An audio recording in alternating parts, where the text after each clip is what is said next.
DPR telah mengesahkan revisi Undang-Undang MD3 dalam paripurna yang dipimpin oleh Wakil Ketua DPR Fadlizon pada hari Senin 12 Februari 2018 kemarin. Undang-undang tersebut tetap disahkan meski ada dua fraksi yang walk out, yaitu P3 dan Nasdem. Tak pelak keputusan para anggota Dewan yang terhormat tersebut menimbulkan pertanyaan, bahkan penolakan masyarakat. Pasalnya, sejak dalam pembahasan revisi Undang-Undang MD3 telah menuai kecaman karena beberapa pasal yang dinilai kontroversial karena akan menyeret Indonesia ke era kegelapan demokrasi. Undang-Undang MD3 sepertinya mempertunjukkan bahwa para politisi ingin berkuasa tanpa batas, bahkan mau mempersulit proses hukum dan memperoleh kekebalan hukum dan anti kritik. Pasal 122 huruf K misalnya, mengatur Mahkamah Kehormatan Dewan (MKD) bisa mengambil langkah hukum dan atau langkah lain terhadap orang, perseorangan, kelompok orang, atau badan hukum yang dinilai merendahkan kehormatan DPR dan anggota DPR. Anggota DPR yang merasa publik telah menghina dirinya atau DPR bisa melaporkan hal tersebut kepada MKD. Setelah diproses oleh MKD dan dinilai merendahkan kehormatan DPR atau anggotanya, maka MKD bisa memidanakan orang perseorangan atau kelompok tersebut kepada kepolisian. Sebenarnya Mahkamah Konstitusi sudah menghapus norma serupa di KUHP yang terkait dengan penghinaan pejabat negara dalam hal ini Presiden dan Wakil Presiden pada 2006 silam karena norma tersebut bertentangan dengan semangat demokrasi yang dituntut saat reformasi lalu. Kini DPR menghidupkan norma pasal tersebut di dalam Undang-Undang MD3 dalam konteks pejabat negara untuk melindungi lembaga dan institusinya dari kritik keras publik atas kinerja DPR dan perilaku para anggota DPR. Tim Liputan JAK TV. Halo saudara, apa kabar Anda malam hari ini? Anda bersama saya Ratna Dumila menyaksikan Saling Silang JAK TV. Saudara, pada awal pekan ini DPR menyetujui adanya revisi Undang-Undang MPR, DPR, DPD, dan DPRD atau MD3. Revisi undang-undang ini menuai pro dan kontra karena ada beberapa pasal yang mengundang kontroversi. Salah satu diantaranya adalah Mahkamah Kehormatan Dewan atau MKD bisa melaporkan pihak-pihak yang dianggap menghina DPR ke polisi. Kemudian pasal-pasal berikutnya yang menganggap atau menuai kecaman adalah pemeriksaan anggota DPR oleh penegak hukum sebelumnya juga harus mempertimbangkan masukan dari MKD sebelum diizinkan oleh Presiden. Dan selanjutnya adalah polisi juga bisa memanggil paksa pihak yang tidak bersedia untuk menghadiri panggilan DPR dan ada beberapa pasal-pasal lainnya yang menuai kontroversi. Apakah ini artinya demokrasi di Indonesia mulai dikebiri satu persatu kedaulatannya? Kita akan membahasnya dengan sejumlah narasumber. Narasumber saya yang pertama adalah Pak Lukman Edi, anggota DPR RI, fraksi PKB dari Komisi 2. Selamat malam, Pak Lukman. Kemudian ada Bang Said Salahuddin, pengamat politik. Dan juga ada Bang Dhanil Anzar Simanjuntak, Ketua Pimpinan Pusat Pemuda Muhammadiyah. Selamat malam, Assalamualaikum. Waalaikumsalam warahmatullahi wabarakatuh. Saya ke Pak Lukman Edi deh, dari anggota yang mewakili DPR, Pak. Yang menuai kontroversi adalah pasal 122 huruf K, yaitu adalah DPR bisa mengambil langkah hukum atau langkah lain terhadap perseorangan, kelompok orang atau badan hukum yang merendahkan kehormatan DPR dan anggota DPR. Yeah. Sebenarnya apa sih yang dialami anggota DPR sampai kemudian menyetujui adanya pasal ini? Ya, original intentnya itu adalah dalam rangka untuk menjaga kehormatan lembaga. Ya. Internal DPR beranggapan kemungkinan terjadinya contempt of parliament harus diberi pagar. Ya, apalagi di era sekarang ini, di era di mana kebebasan berpendapat, ya, kemudian sosial media yang luar biasa juga, ya, sehingga kemudian kami beranggapan tidak bisa demokrasi kita itu dibangun tanpa ada batasan-batasan. Ya, kita bukan negara yang demokrasi tidak terbatas. Bagi DPR beranggapan demokrasi yang tidak terbatas itu menuju kepada anarkisme demokrasi. Ya. Sudah sampai seperti itu Anda melihatnya? Ya, misalnya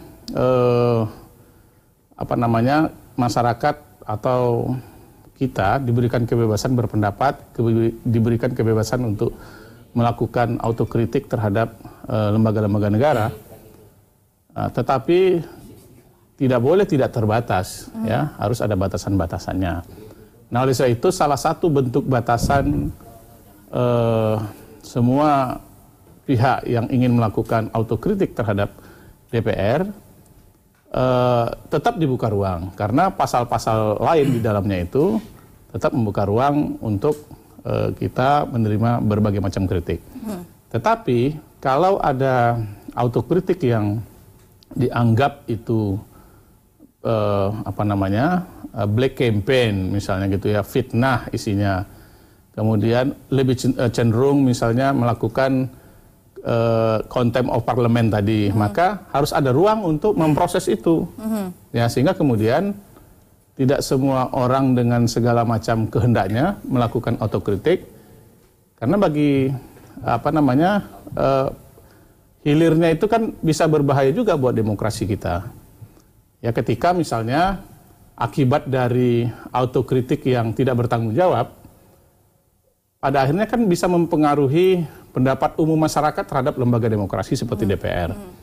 Nah, ketika pandangan terhadap lembaga demokrasi seperti DPR itu kemudian mengalami kondisi di mana sampai kepada ketidakpercayaan masyarakat, nah tentu itu akan membahayakan demokrasi. Oke, kalau ya. Pak Lukman sendiri punya pengalaman pribadi nggak terkait dengan adanya mungkin masukan-masukan dari masyarakat yang mungkin dianggap Pak Lukman itu menciderai kewibawaan DPR, atau Anda sebagai anggota DPR? Saya secara pribadi tidak ada pengalaman mungkin kawan-kawan lainnya? Pengalaman saya fine-fine aja, ya. Artinya teman-teman lain ada, ya, teman-teman lain ada yang punya pengalaman seperti itu.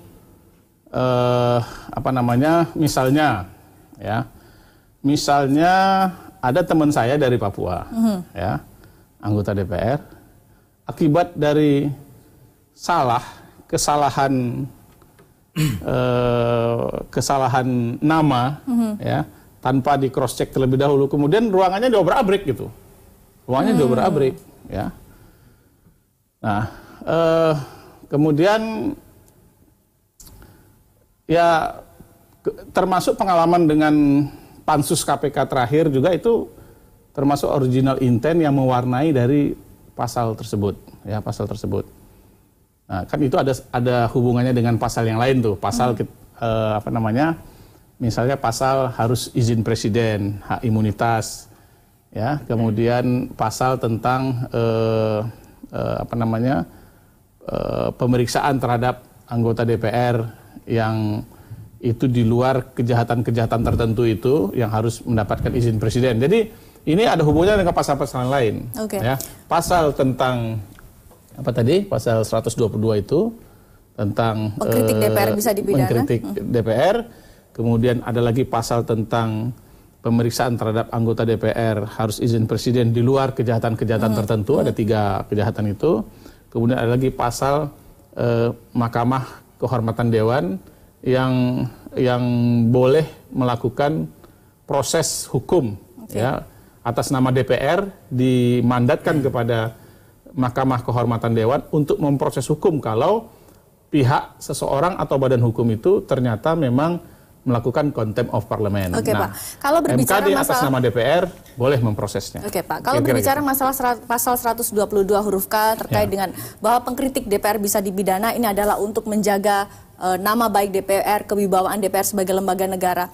Lebih banyak mana sih, Pak, sebenarnya yang membuat wibawa DPR jatuh dari masyarakat luar, atau mungkin justru dari kawan-kawan DPR sendiri? Ada banyak kasus korupsi, ada banyak perlakuan-perlakuan. Itu lain persoalan.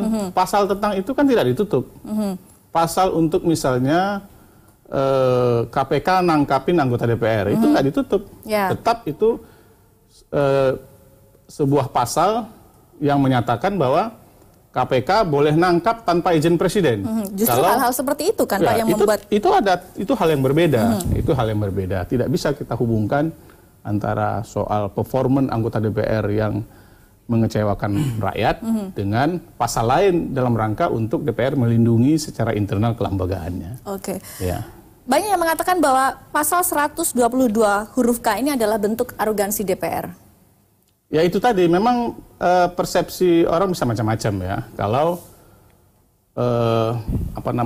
tidak mendalami apa original intent yang ada di dalam pembahasan pasal demi pasal itu, ya. Makanya saya katakan tadi ada ruang kosong di mana kok lembaga demokrasi sebesar DPR itu tidak mempunyai senjata untuk melakukan proteksi terhadap internalnya, ya. Kok kenapa kemudian lembaga seperti DPR ini seperti dimasukkan ke dalam sebuah hutan rimba, ya, yang orang boleh melakukan apa saja, mau masuk ke lembaga DPR, mau misalnya melakukan fitnah terhadap, bahkan bukan hanya lembaga, Mbak, di dalam MD3 ini bukan hanya menangkut lembaga DPR, lembaga DPR dan anggota DPR, gitu. Jadi dua institusi di situ, ada lembaga DPR. Kalau ada misalnya pihak-pihak yang melakukan contempt of parliament, menghina DPR tanpa ada fakta-fakta, tanpa ada dukungan data-data yang bisa dipertanggungjawabkan. Kemudian juga MD3 ini memberikan perlindungan kepada anggota DPR. Perorangan. Ya, karena kan ada pihak-pihak yang dia memang menghina lembaga, ada juga orang-orang, pihak-pihak atau badan hukum yang tanpa ada fakta-fakta yang bisa dipertanggungjawabkan melakukan fitnah-fitnah terhadap anggota DPR. Saya ke Bang Daniel. Pak Daniel, kalau Anda melihat alasan yang disampaikan oleh Pak Lukman Edy cukup kuatkah hingga kemudian ada lahir pasal 122 huruf K ini? Ya, pertama saya bersepakat bahwasannya dalam kritik misalnya pesan ketidaksepakatan itu perlu disampaikan dengan cara-cara yang patut, ya, beradab dan sebagainya. Itu kita sepakati bersama. Tapi kemudian kadang seringkali kritik dan hinaan itu tipis gitu. Apalagi saya kebelakangan kan sering menyebutkan ini pasal ini, terutama 3 pasal ya, 73, 122, kemudian 245 itu seperti menyeret demokrasi Indonesia itu kembali pada era kegelapan demokrasinya. Kenapa begitu? Terutama pasal 122 misalnya. Pasal 122 huruf K itu pasal karet. Tafsirnya itu bisa macam-macam karena tafsir bagaimana gini, merendahkan Anda DPR. misal tafsir merendahkan kehormatan DPR itu bisa macam-macam, Mbak. Nah, itulah yang berbahaya, nanti sulit membedakan antara kritik dan hinaan. Kritik bisa kemudian didefinisikan sebagai hinaan. Nah, oleh sebab ini berbahaya. Tafsirnya nanti ada di tangan DPR sendiri yang merasa dihina padahal itu kritik. Misalnya saya berikan contoh. Dalam kritik kan kita butuh seni, misalnya seni dalam kritik. Bahkan para stand up komedi lucu-lucuan itu sering menyampaikan kritik dengan lucuan. Misalnya gini, kalau saya menyampaikan kritik, itu DPR sebagian besar misalnya, sebagian besar atau ada anggota DPR, sebutlah begitu, ada anggota DPR itu mirip Pak Ogah misalnya gitu. Dalam penyusunan undang-undang, cepek dulu baru kemudian sepakat gitu, keluar. Loh, nanti ada yang tersinggung, loh kok kita dibilang Pak Ogah, ini adalah menciderai kehormatan DPR. Padahal bagi kita menggunakan analogi kritik seperti itu supaya mengkritik yang menggembirakan, seni dalam kritik itu biasa saja. DPR kok mirip Pak Ogah ya? Atau anggota DPR ada yang mirip Pak Ogah loh. Kalau mau undang-undang ini disahkan, cepek dulu kira-kira gitu kan. Itu seninya. Nah, tiba-tiba ada yang merasa kehilangan rasa kehormatan dirinya dengan kritik seperti itu. Bisa dipidanakan. Nah, ini berbahaya, Mbak, kalau kemudian pasal ini itu ditafsirkan, apalagi nanti ditafsirkan bisa seenaknya. Maka artinya adalah kritik itu harus akan ada batasan yang jelas, tafsir betul, bagaimana tafsir ini kan tafsir tadi saya sebutkan ya, pasal karet. Nah, pasal karet ini bisa dibawa kemana-mana. Contoh sederhana saja, ketika akrobat hukum banyak dilakukan ya, karena ada pasal-pasal yang karet itu sederhana, bagaimana akrobat hukum yang diduga dilakukan oleh Fredrik Yunadi melalui pembelaan terhadap Setia Novanto. Akrobat hukum kan menggunakan pasal-pasal yang tersedia dalam MKD itu di MD3 ini. Ya. Oke, saya ke Pak Said. Pak Said, kalau Anda melihat penjelasan terkait pasal 122 huruf K ini, mungkin nggak nih yang nanti akan jadi pasal karet?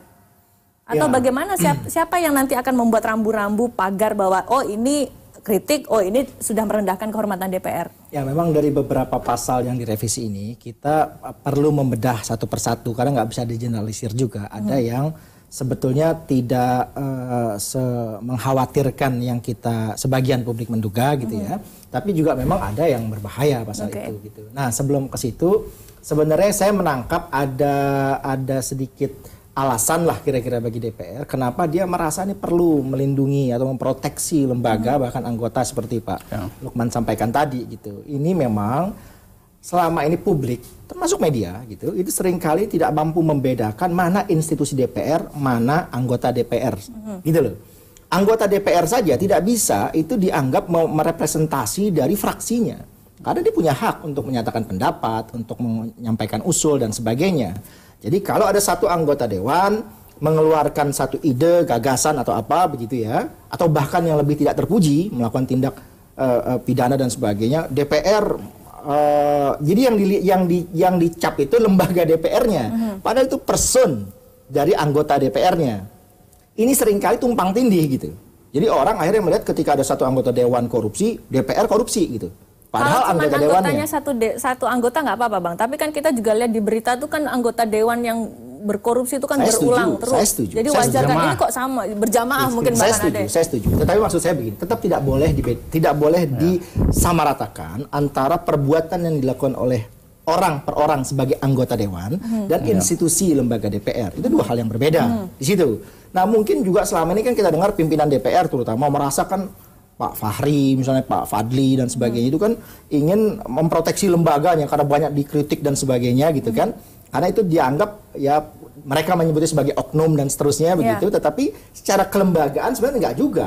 Karena ada juga orang-orang bersih, orang-orang yang tidak punya masalah misalnya di DPR. Sebagai contoh tadi ditanya Pak Lukman pernah belum mengalami situasi yang saya nggak pernah, fine-fine aja katanya. Ya boleh jadi karena beliau nggak punya masalah. Misalnya gitu. Nah oleh sebab itu menurut saya kita harus bisa mulai membedakan sebetulnya itu tentang mana persoalan yang terkait dengan institusi, mana yang orang per orang. Oke, kita nanti bahas itu di segmen selanjutnya. Bagaimana kita bisa membedakan, bagaimana kritik ini merupakan kritik untuk institusi, kritik untuk perorangan, dan bagaimana kita bisa melihat bahwa pasal ini nanti jangan-jangan sampai menjadi hak imunitas yang sangat berlebihan, sangat kebal, luar biasa untuk DPR. Tetap bersama kami di Saling Silang.